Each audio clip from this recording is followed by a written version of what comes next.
Bonsoir à tous.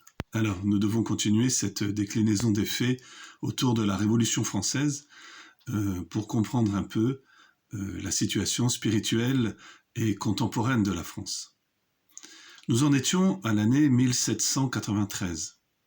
Eh bien, le 10 novembre de cette année a été organisée à Notre-Dame une fête qui s'est appelée la fête de la liberté et de la raison.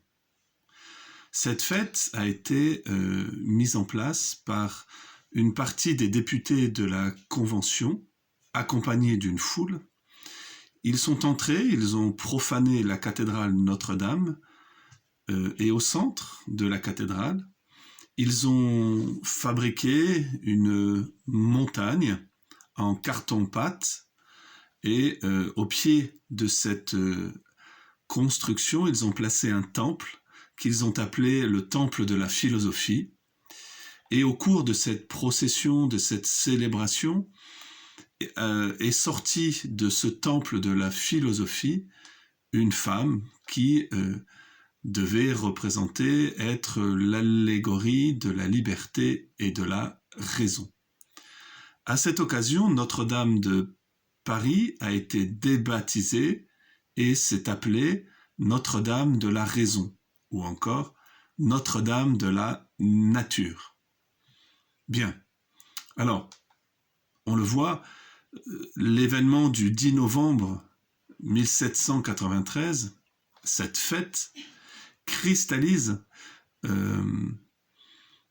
les forces essentielles de ce processus révolutionnaire qui, fondamentalement, est un processus de sortie de la chrétienté afin d'affirmer explicitement qu'il est nécessaire, dorénavant, de vouer un culte, non plus à Jésus-Christ, mais à la déesse liberté et à la déesse raison.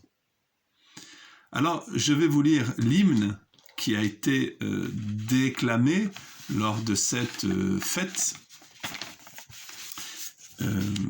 et vous allez comprendre l'esprit donc de cette célébration idolâtrique qui a eu lieu dans la nef de Notre-Dame de Paris.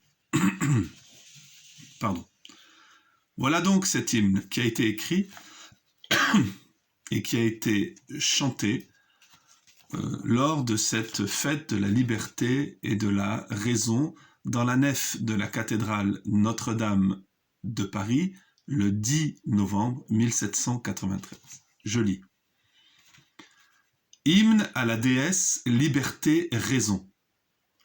Descends, ô liberté, fille de la nature, le peuple a reconquis son pouvoir immortel sur les pompeux débris de l'antique imposture. Ses mains relèvent ton autel. Venez, vainqueurs des rois, l'Europe vous contemple. Venez sur les faux dieux. Toi, sainte liberté, viens habiter ce temple. Sois la déesse des Français. Alors, comme le dit cet hymne, les choses sont explicitement dites. Il s'agit bien de passer d'un culte à un autre culte. Le culte qui est affirmé le 10 novembre 1793, eh bien, c'est le culte de l'athéisme, car rien n'est plus religieux que l'athéisme.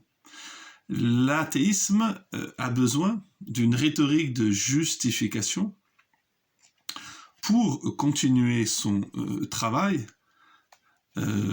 et trouver des forces afin qu'il puisse continuer de s'accomplir au XIXe siècle et au XXe siècle. C'est pour cela que cet acte qui a été posé le 10 novembre 1793 est fondateur de ce qui va se passer en France et en Europe pour les 2 siècles qui vont suivre.